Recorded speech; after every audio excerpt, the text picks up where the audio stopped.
Transport strike continues in Peru. Protesters from different regions maintain road blockades in the south of the country.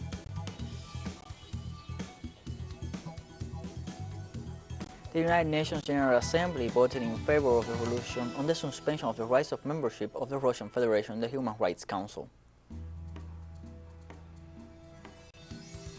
The president of the Yemeni government, Abso Rabu Mansur Hadi, announces a presidential council to which he delegates all his powers.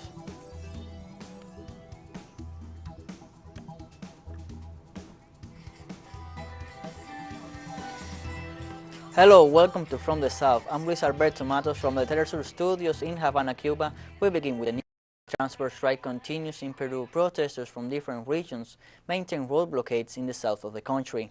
The government of Pedro Castillo has declared a state of emergency on the national road network for at least 30 days due to the continuing demonstrations and road blockades in regions such as Ica and La Libertad. During this time, the national police, together with the army, will maintain internal control according to the decree published in the country's official gazette on Thursday morning.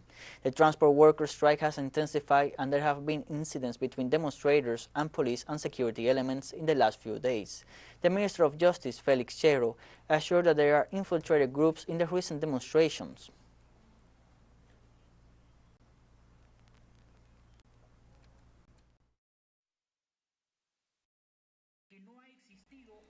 There has not been a single act of repression on the basis of the state of emergency and social movement, and, as our Minister of Culture said, people are being listened to.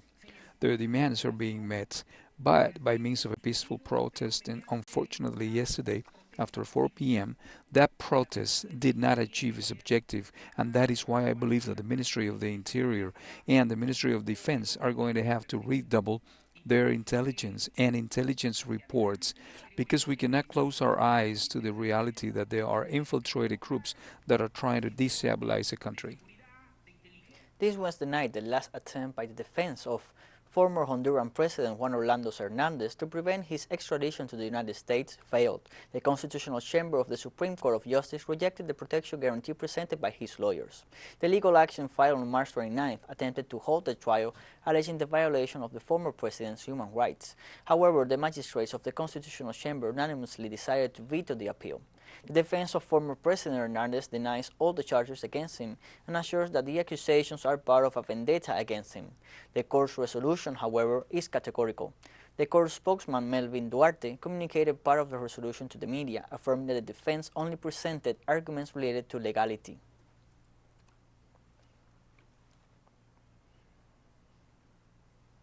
The Venezuelan National Assembly on Wednesday approved an agreement requesting respect for the diplomatic immunity of Alex Saab, detained in the United States on allegedly money charges.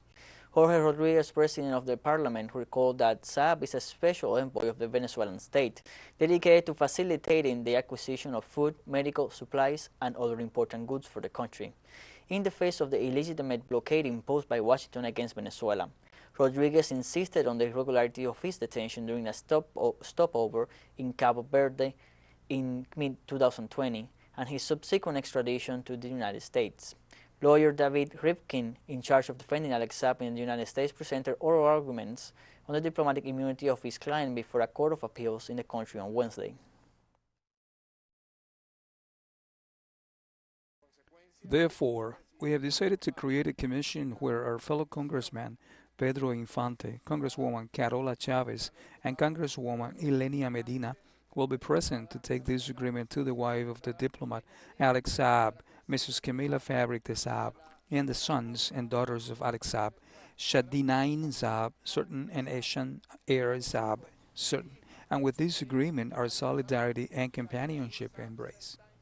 The Central American Parliament has denounced the actions of European parliamentarians against Nicaragua by not recognizing the members of Parlacen that were democratically elected.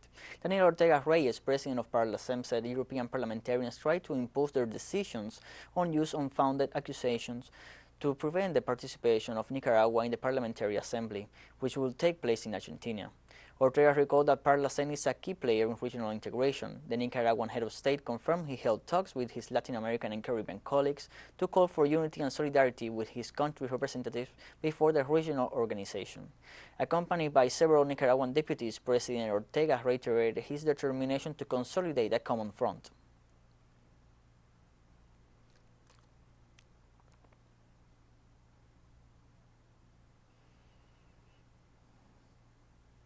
consensus, we can overcome the greatest contradictions, and that in the face of arrogance, exclusion, and intolerance, a solid wall of dignity can be built. U.S. agricultural entrepreneurs visiting Havana held a meeting with President Miguel Díaz-Canel, who ratified the willingness to expand trade with the U.S. agricultural sector. The representation attends the third Cuba-United States Agricultural Business Conference, in which members of the sector from both nations analyzed the opportunities for exchange. President Díaz-Canel assured that the North American agricultural businessmen have been able to understand and promote bilateral relations and recognize that there is potential to forge roads and bridges together. Hours before, the president of the Agricultural Coalition, Paul Johnson, reaffirmed that the blockade harms the farmers of both countries, but their presence in Havana is proof that they have the will to work together and resolve the difficulties.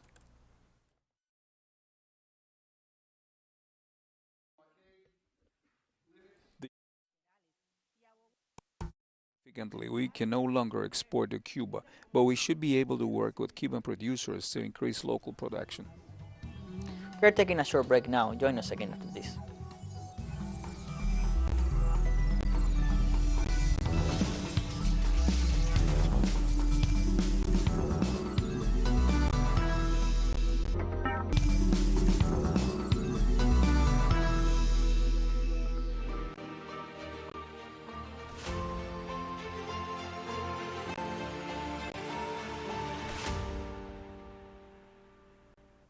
Welcome back to From the South. The United Nations General Assembly just voted in favor of the resolution on the suspension of the rights of membership of the Russian Federation in the Human Rights Council, which advocated for the removal of that country from the Council. The resolution was approved with a total number of 93 countries in favor, whereas 24 countries rejected while 58 abstained from voting. The resolution came after a request of the United States due to alleged crimes committed by Russian forces in Ukraine. In this context, the Deputy Permanent Representative of Russia to the UN, Dmitry Polyansky, pointed out that such actions could have destructive consequences for the organization as a whole.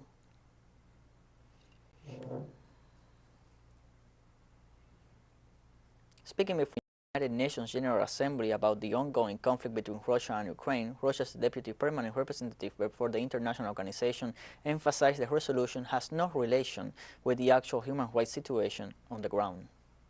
In fact, the draft resolution we're considering today has no relationship to the actual human rights situation on the ground. I would like to repeat or quote our note, which the ambassador mentioned. What we're seeing today is an attempt by the United States to maintain its dominant position and total control, to continue its attempt at human rights colonialism in international relations. Meanwhile, Venezuela's representative before the international body stressed the central role of the United Nations in facilitating the peaceful solutions of conflicts through dialogue. A month ago in this assembly, we insisted on the need that the United Nations have a central role in facilitating the peaceful solutions of conflicts through dialogue and political negotiation. We regret today that the road has taken of escalating tensions and that divisions have increased among members of the United Nations. That is the wrong path. The city of Mariupol in the Donbas area has become a symbol of the armed conflict. There, a large neo-Nazi group of the Azov battalion is quartered in industrial lands and in the port. A teleSUR team was present in the area. Alejandro Kirk has more details. In Soviet time, the port city of Mariupol on the Black Sea was named after Andrei Zhdanov, a Bolshevik leader born here. These buildings are typical of that time, when housing was a social priority of the state. With accelerated serial construction and plant services, the main goal was to ensure shelter for all, rather than aesthetic details. It was the simple, egalitarian life in the land of the Soviets. Many of these buildings are now destroyed or burned down during the offensive of the Donetsk People's Militia and Russian forces against the Ukrainian militia infiltrating the houses. Fighters of the neo-Nazi Azov group barricaded themselves in these buildings with firing points using civilians for protection. Many residents have left the city, 150,000 according to the Russian command. For those who remain, life is extremely hard.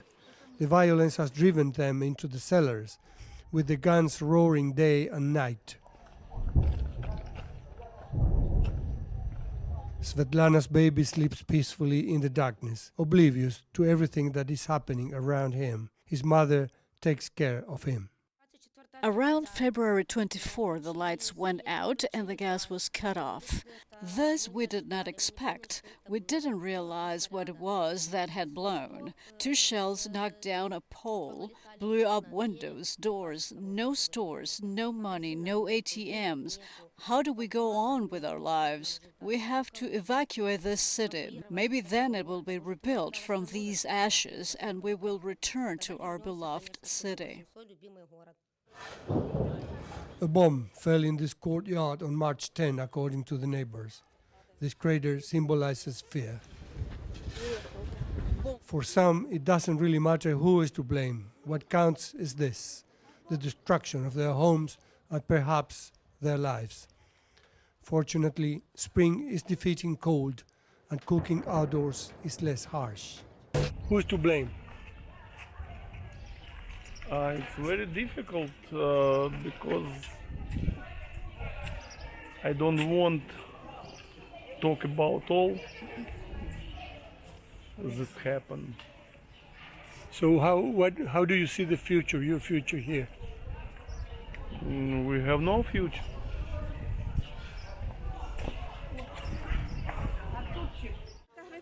They are simple people. War always has that immediate devastating effect on everything. Nothing is the same. Everything deteriorates along with the destroyed cars, the collapsed buildings, the blown up trees. The perplexed faces of those suddenly left without a word, without explanations, looking for their families or some water, a loaf of bread. А сами лежим просто в больнице, муж раненый. Her husband is wounded. А вот здесь вот все сгорело у нас. And her house is right over there. It's burned to the ground. Вот я хотела бы, может быть, как-то деток, чтобы знали, что мы живы, здоровы. She wants to give a message to her children who are not here, to tell them that she is healthy and she is alive. We were in the house when the Ukrainian soldiers arrived, and they started beating me, provoking me right away. And they took things, they took cigarettes, they took food. They beat me on the floor. I still have a headache. Why all this? I don't know. But not all is despair. Solidarity awoke all over Russia. On this occasion, a team from the Russian RT News channel distributes food, water and medicine. This is what they told us. We've been traveling to Mariupol from Donetsk almost on a daily basis. We've been delivering humanitarian aid, medicine, bread, food, water, anything that they need. People here, they've been living in shelters for more than a month already. No electricity, no communication, no food, nothing absolutely. And as you can hear, shelling is still taking place. And, I'm spending everything I can here, my own money, my friends' money, and because the situation is very dire. And beyond everything, there are also those with full clarity of thought, like this gentleman, former serviceman of the Soviet army, desperate to fight the Nazis.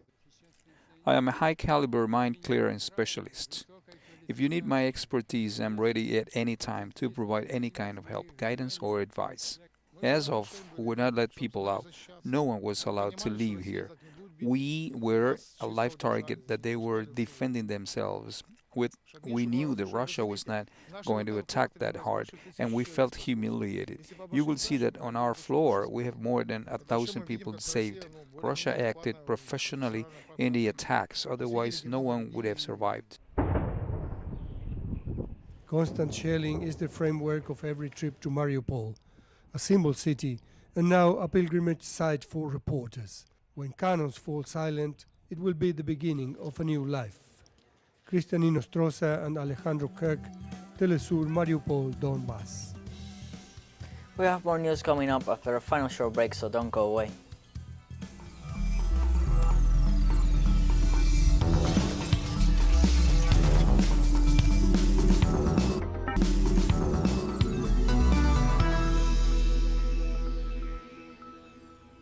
Welcome back to From the South. The president of the Yemeni government, acknowledged by the international community, Abso Rabu Mansur Hadi, has announced the creation of a presidential council to which he will delegate all his powers. During a televised address from Riyadh, the capital of Saudi Arabia, the already former president said early Thursday morning that he was delegating all his powers to the presidential council. From exile, he explained that the council has 8 members and is headed by Rashad Al-Alimi, his successor since 2014, former Minister of Interior under President Ali Abdallah Saleh, who was assassinated for many, including the delegation from the United Nations. The decision is one of the most important steps taken since the beginning of the war.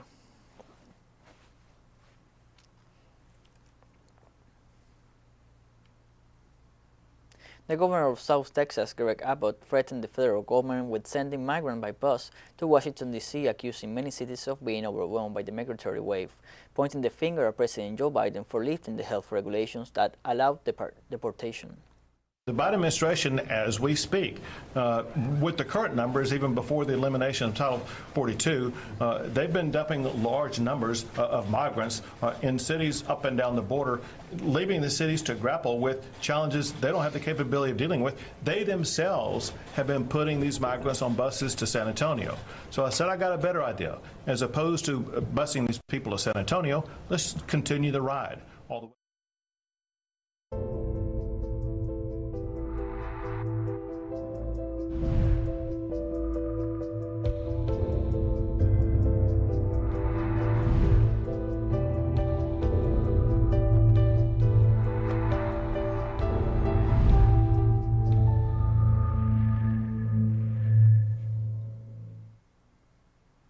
Japan will lift its immigration veto on Friday for 106 countries, including the United States, the European Union, and much of Southeast Asia, leaving the rules in place for another 56 countries. The Ministry of Justice says health control regulations for people upon entry to the country will not change due to a confusion about a total reopening of the country, spurred by the release of the news on the veto lifting. Japan has kept the archipelago virtually isolated since the start of the pandemic until a few months ago. It stated progressively relaxing health control measures.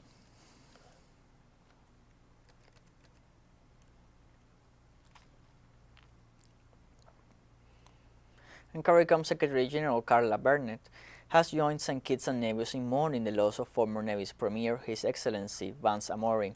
Secretary Burnett said in her message that Ambassador Amory served his country in many capacities, including senior minister in the federal government and Premier of Nevis.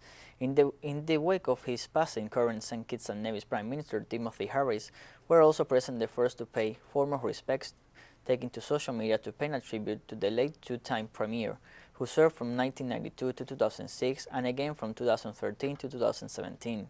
Deputy Prime Minister Sean Richards stated that Amory would be remembered most for his service to his people, having served as the leader of the Concerned Citizens Movement, which worked jointly with the People's Action Movement and the People's Labour Party to work towards unifying the country.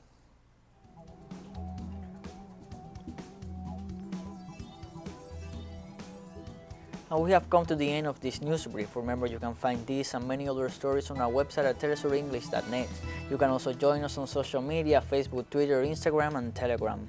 For TeleSUR English, I'm Luis Alberto Matos. Thank you for watching.